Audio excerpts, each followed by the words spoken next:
আসসালামু আলাইকুম। সম্মানিত উপস্থিতি, আশা করি আল্লাহর অশেষ রহমতে আপনারা সকলেই ভালো আছেন। আমি প্রথমে স্মরণ করতে চাই মহান আল্লাহ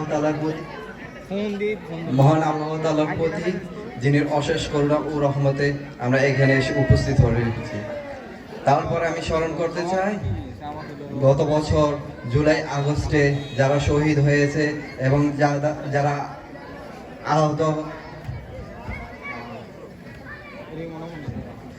যারা আহত হয়েছে।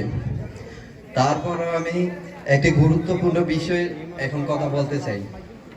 আমরা সকলেই জানি দীর্ঘ 2 ডেকেডের মতন ফিলিস্তিনের নিরীহ মুসলিমরা ইসরায়েলি বাহিনীর ধারা বর্বরতার শিকার হয়ে যাচ্ছে।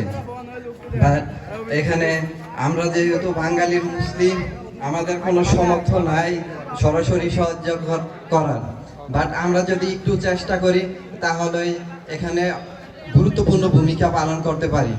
যেমন আমরা প্রতিনিয়তই ইসরায়েলি পণ্য ব্যবহার করতেছি। আমরা সকলেই জানি ইসরায়েলি মিলিটারি ফোর্সের একটি বড় অংশ পেয়ে থাকে এই ইসরায়েলি কোম্পানির পণ্যগুলোর লভ্যাংশ থেকে। আমরা যদি এইসব পণ্য বয়কট করি তাহলে আশা করি তারা অর্থনৈতিকভাবে একটা শেকি অবস্থানে যাবে, যেটা আমাদের জন্য একমাত্র এবং ইফেক্টিভ ওয়ে তাদেরকে সাহায্য করা। আশা করি সকলেই বর্তমানে সোশ্যাল মিডিয়ার যুগে বিভিন্ন সোশ্যাল ওয়েবসাইট সাথে ফেসবুক এবং গুগল ব্যবহার করে থাকেন।